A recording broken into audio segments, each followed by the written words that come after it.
Welcome to Your Soul Care Companion podcast. We gotta start over. Wow. This is a take 2, going in 5, 4, 3, 2. Your highs, your lows, your loves, your losses. This is Your Soul Care Companion podcast, hosted by Marcus and Marion. Your Soul Care Companion podcast, the place where faith, passion, and determination create the greatest stories ever told.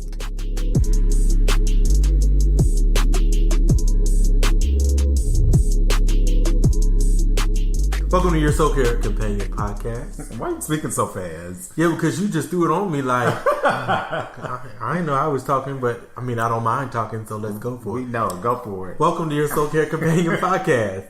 I am Marion Jamel. I am Marcus. And we have with us our guest today. Introduce yourself, sir. I am Marc Coley. I am an author, a speaker. I train millennial entrepreneurs in digital marketing and content creation. So I also have a network group called Power 5. I do a lot of things, have a lot of hats, but I am honored to be here on this podcast. Well, I just found something out about you recently. You're military too, right? I'm military now. Okay. Yeah, I get out in October, and then my contract ends in November. What branch? Navy. There's only one branch. Is it? Navy. there's only one branch. I mean, if there's others, let me know. Just kidding, but yeah, I'm in the Navy. Just kidding. Well, welcome. Thank you. Appreciate you being here. Thank you so much. What's interesting, though, is that we didn't bring Marc here to talk about being a financial guru or a millennial trainer or none of that. All of that. His resume is very long. So I follow Marc on social media. And so do I. Oh, okay. 2 followers. Right. And Marc recently posted something about his bank account getting below $100. And usually I'd go fast and, I don't get an opportunity to really listen to what people post. But that really attracted me because I'm like, wait a minute.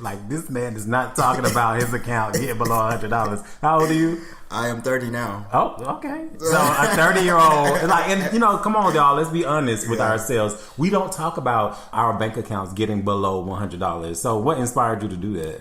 It's just about being real as possible. So I kind of have this thing in my head where I say, how far can I push the limits on transparency? Because you always get this rebuttal with people like, you can't be that open. You can't be that honest. And I'm always like, well, why not?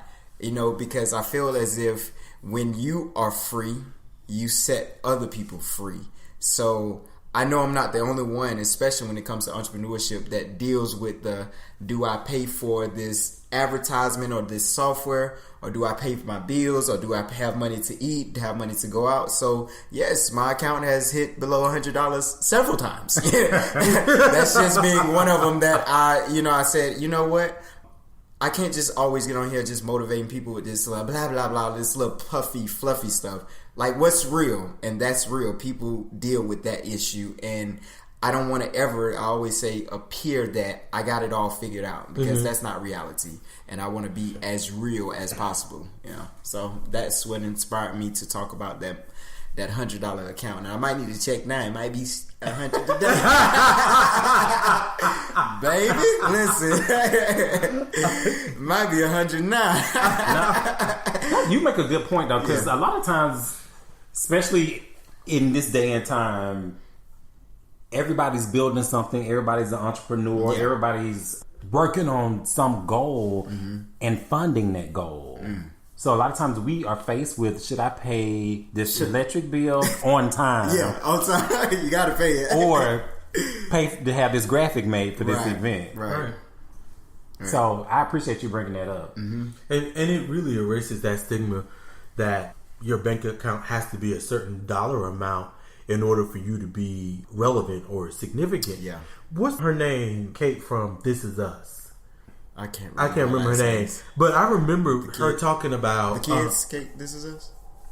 The big The Big Family? yeah. That well. The, Hey, what am I missing? I'm sorry. The show This Is Us. Oh yeah. Oh, okay, I'm thinking The grown woman. Yeah, I remember. The big. So she was talking about how before she landed the role as Kate in This Is Us, how she had moved and left everything she had, and she was down to like 86 cents in her bank account. Wow. 86 cents. Wow.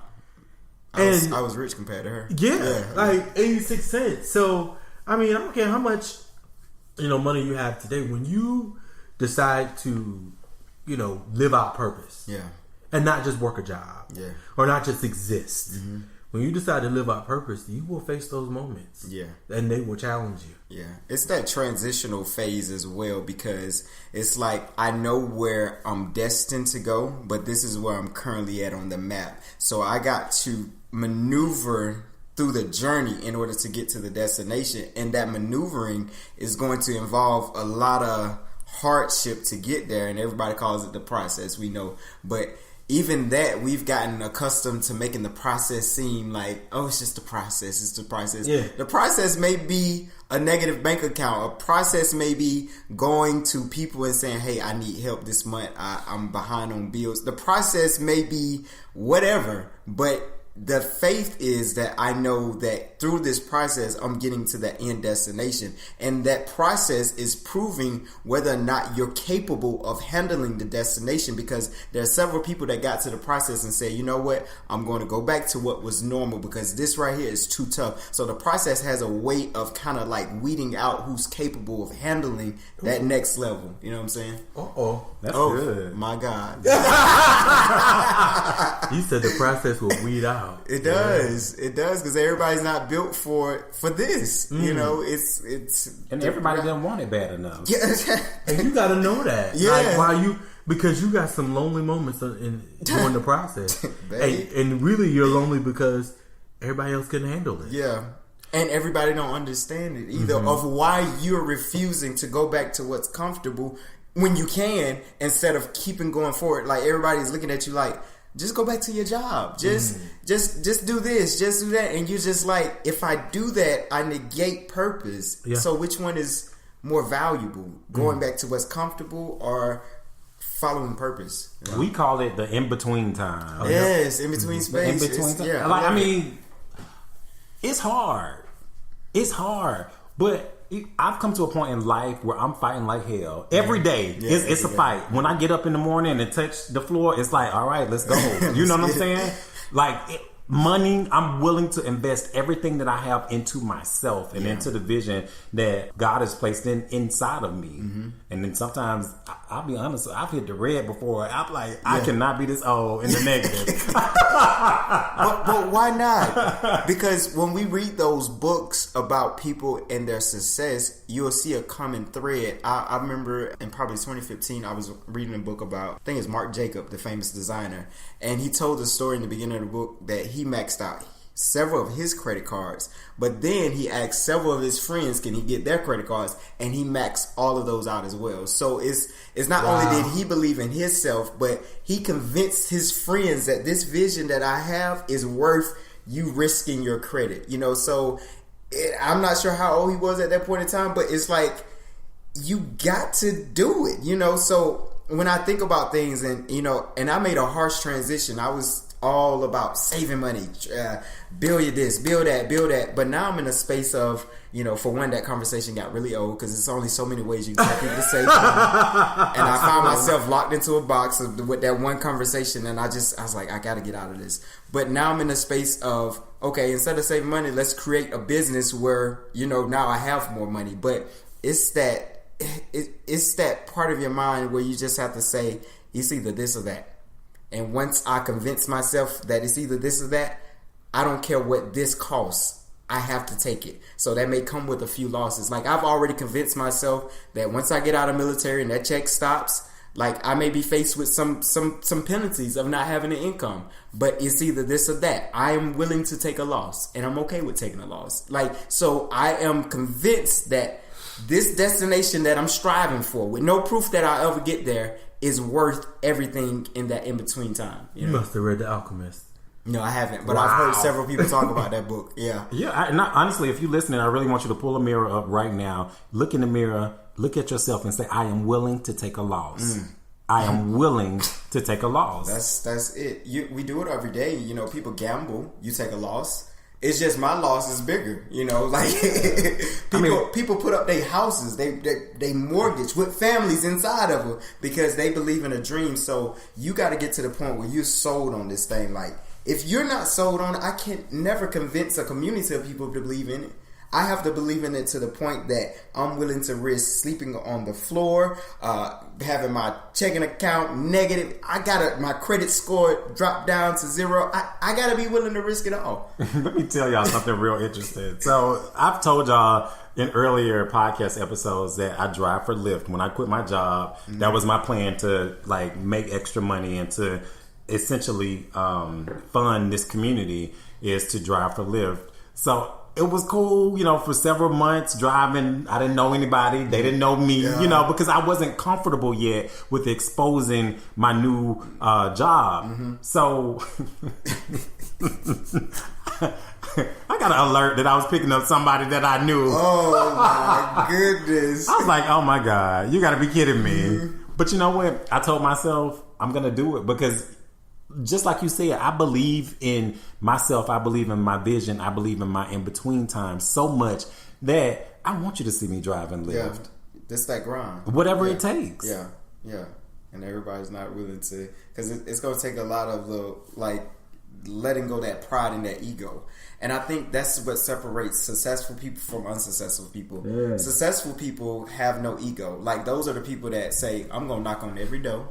Right. I'm going to talk to every person. They have no reputation. Nothing. Because I am sold on this vision. Ego-centered people are saying, child, I can't be asking everybody. They're going to know I'm struggling. I can't beg folks. Successful people say, hey man, would you like to try my... You know what I'm saying? It's that difference between the two. And that's what happens in that processing time. Like, you're figuring out, am I really sold to this? Or do I need to go back to where I'm in a position where somebody is telling me, hey, this is what we want you to do today. And this is my job. Wow. Successful people are so convinced of the yes until they're hardened and deafened by the no. Yeah. Because no really don't mean no. It doesn't. It just means, I'm asking the wrong person. Oh, I gotta act harder. Right? I'm asking, you sure? Yeah. Or you mean not right now? Or I'll shut the door, I'm on to the next person. Right. All right, next. Exactly. I'm asking the wrong person. Or I'm asking the wrong question. Because they're so convinced of their yes. Yeah. That they're going to get it. Yeah. Somebody going to get it. Okay. They're going to practice the law of averages, which says if I do this enough times, somebody, and I'm going to get the response I want. It's baby. Listen. One thing I've learned is most people are reactive. They're not proactive people. So ultimately, we're all businessmen. We're all sellers. We have to sell ourselves, sell our vision in order for people to get it. Yes. And this is advice to you listening. A no today is not a no tomorrow. Because you never know what people are going through. Yeah. You knock on the door tomorrow or you give them a call tomorrow, they just may be at that point where they're ready to say yes. So I encourage you to continue to knock on doors. A no is never a permanent no. Yeah, that's so true. You think about major companies. You think about Walmart. You think about McDonald's. These companies run ads all day long. We already know about Walmart. We already know about McDonald's, but they're waiting for an opportunity that you need them. And they want to stay in the forefront of your mind. Sometimes when what you said, Marcus, we're selling ourselves, sometimes we think we're doing an overkill. Like, I just can't keep posting that I got this book, or I can't keep posting about my podcast, or can't keep posting about my event. But in the moment, in that in-between space where somebody's saying, I need it, they'll remember that you just posted about that. You know what I'm saying? Like, so that's what Walmart and McDonald's does. Like, okay, we know you know about us, but when you get hungry, we may catch you in that moment. Yep. Like, you just saw a sign. Yeah, let me go to Walmart. All right, let me go to McDonald's and check out a new sandwich, So, yeah. They know that they got to get you to see it 7 times. So really what they're doing is they're asking you 7 times. At least. Are you hungry? For you to... Are you hungry? No. Are you hungry? No. Are you hungry? No. We got a new fish sandwich. Are you hungry? Well, because you got a new fish sandwich. Right. You like fish. Do you like fish? Exactly. Even if I ain't hungry, I want to taste it. Right. And we have coffee for $1. Right. Well, let's go ahead and get that right. Exactly. And a sweet tea. Would you like a sweet tea? Would you like to upsell? Exactly. Just got upsold. Right. It's marketing. Yeah. You're listening to your Soul Care Companion podcast with Marcus and Marion. Join the conversation and follow right now at Your Soul Care Community on Instagram and on Facebook for updates on upcoming events and a regular dose of wisdom, insight, and companion connections. So, because I have other questions too. Let's get to this hair thing too. Mr. Transparent unleashed the bomb on his social media community and told us that he was all in the camera. I know. So, what is hair transplant? Hair transplants. Yes. Actually, I was supposed to do another podcast. Well, I was supposed to do it Saturday about the same topic. So I'm gonna talk about it again. But this is actually my second one that I had done. So, second surgery. The first one the results wasn't that good. So I got to Atlanta and it seemed like my hair was still going back, still moonwalking. So I was like, I gotta do something about this because it affected my self-esteem a whole lot. You could have just got a man weave, Mark. I thought about it. I considered all options. And I was thinking about the man weave. I actually started following a guy on Instagram that does those. I was like, he does a really good job. How much does this cost? What's the maintenance like? But I was like, I don't think that man wig was for me. You know, It just seems like it's still in its starting stages, and I don't want to be the test dummy. You know what I'm saying? I'd rather for a few more years to get it just right. Because my thinking is like, how do you wash it under there? Does it start to smell? What about sweat? You know, all that kind of stuff. And the maintenance on it, because it's a wig. So my hair's going to grow back, and this is going to stay the same. So it's like, I don't know. So Market itch. Well, I had to. He's speaking from experience. You tried the man? Oh yeah, I did. How was it? Very bad. I mean, it looked good, but very bad. What's that thing? Get the itching up there. I thought my name was Lapita from the hood. Yeah. You know, taking pins at work. Exactly. Oh my god! I felt like I needed a bobby pin stuck in it somewhere so I could scratch. Yeah. And I got home one day. I said, you know what? This ain't where it's at. I mean, for some people that's where it is, but for me, this ain't where it's at. Baby, I ripped that thing up so quick my scalp said, "Thank you, Jesus." Was it red? Your scalp? It was relieved. That's what it was. Was it red? It was relieved. That's what it was. But, you know how you get to going when you get a good wash and massage? I felt like I was in the salon with my head cocked back. Oh my god. Oh my god. And I used some menthol and tea tree shampoo. Oh god. And I tell you, it was just like good water. This podcast is taking a turn. This is an episode about man weave. Right. Well, we talking about transparency. I mean, go back to about 2014, 15 on my Facebook. You'll see it. Oh my god! Now I gotta go check it out later. Oh my gosh! We'll use your man weave picture to promote this ain't about me. This is about transparency. It's about transparency. There's a spirit in the room. But anyway, you were talking about. I'm sorry, you were talking. Go ahead, Mark. But yeah, I considered everything. So I actually had the surgery done, and I feel like it was one of the best decisions that I made. I'm gonna probably go back and get one more done just to kind of fill it in a little bit more. But I was so surprised when I made that post that I got so many inboxes and direct people that don't even follow me messaging me like, how much does it cost? I was considering this. What's it like? What are the pros? What are the cons? And I was willing to sit there and respond to every single person because I know that that's an issue that a lot of guys deal with, and we really don't have the option like women just can go down the store, get a wig, and problem solve. You know what I'm saying? So for guys, it's a little bit more complicated. So yeah, I feel like this. This is my rule. If you got the money, and if a doctor can fix it, and it's bothering you, fix it. Okay.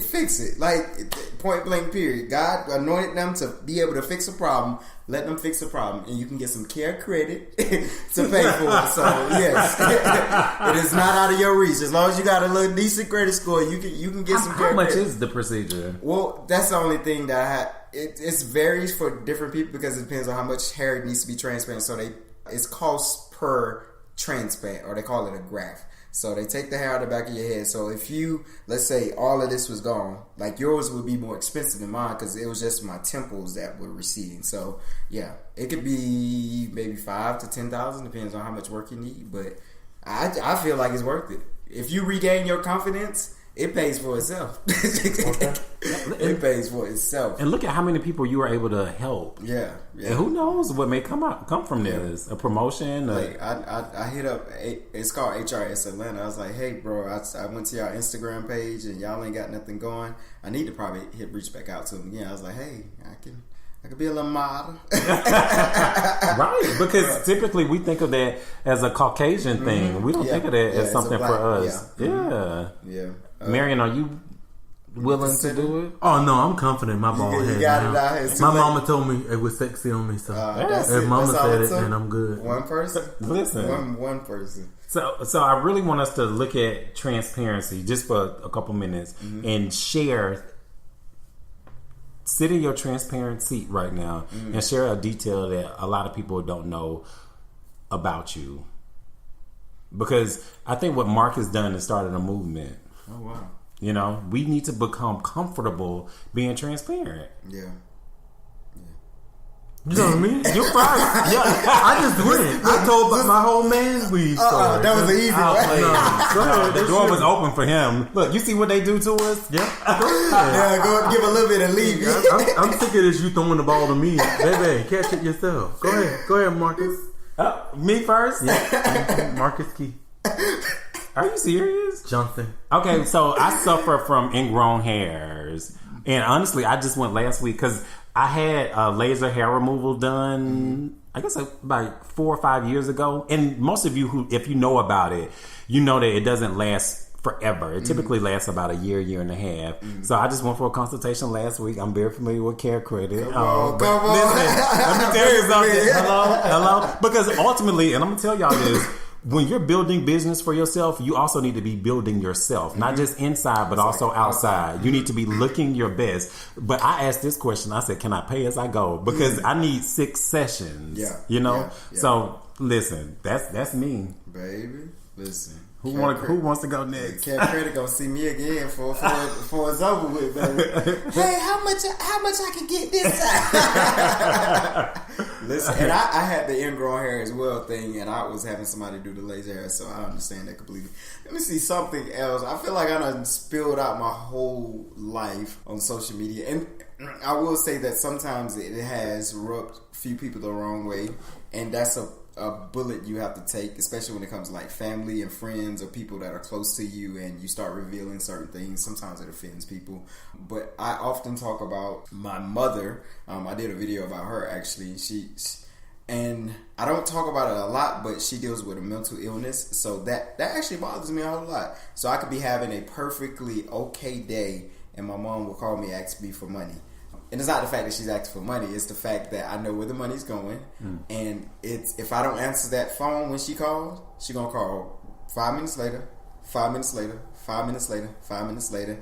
And it's like I feel sometimes I'm in a position where I can't do anything about it. And as humans, like, that's an uncomfortable place for us because we want to solve everything and fix it and move on. So with her situation, there is necessarily no medicine I can get her.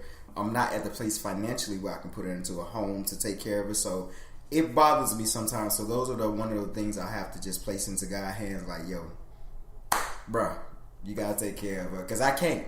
I've tried. I failed when I tried. You know, I was in Virginia Beach and I decided to be the man of the house and I was taking care of her.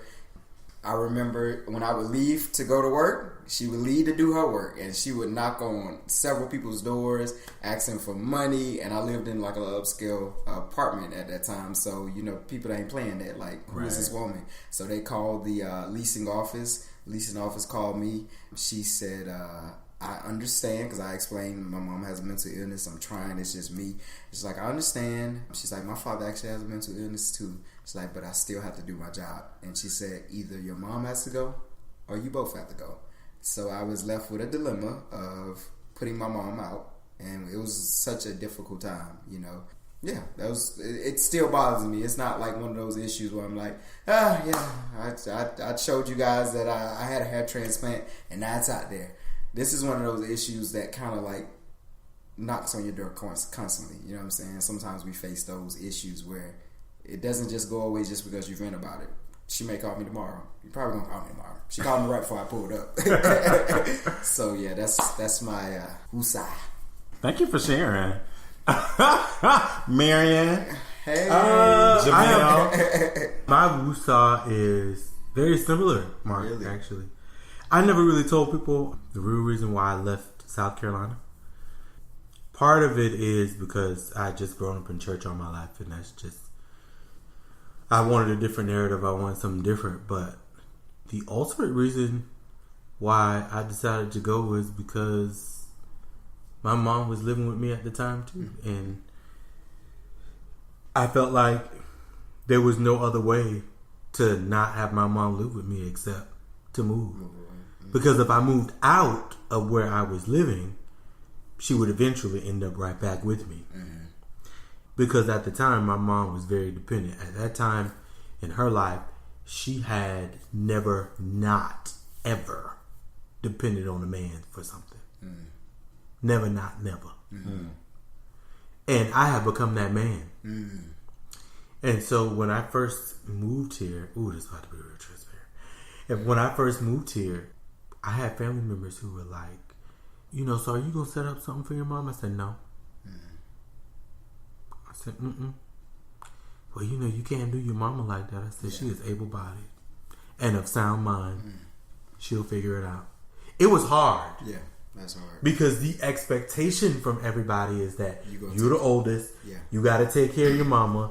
The church folk, honor your mother. Yeah, that's your responsibility. And your father, that's your responsibility. And I was like, she ain't got no husband. I'm not it. And I had to be selfish. And it was very hard for me because I never was. It was extremely hard for me. It was extremely, extremely hard for me. And she did figure it out. Still figuring it out. She's doing a great job at it. Yeah. But I had to free myself from that situation. But, yeah. Okay. Can we get a big woosah? The power of transparency. Yeah. How it frees you and others around you. We are literally helping people turn the corner.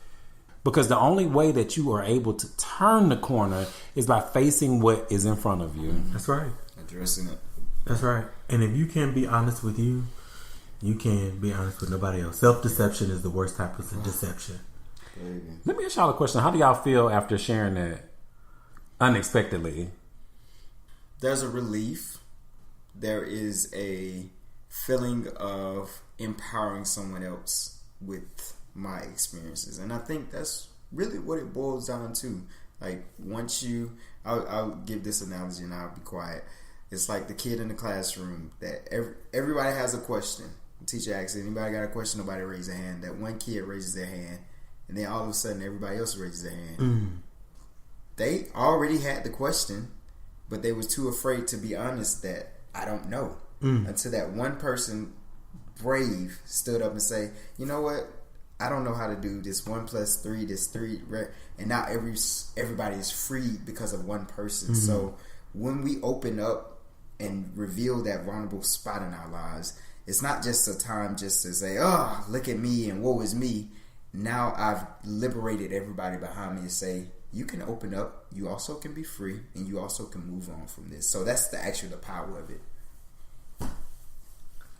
You want to share, Marianne? Oh, I feel human.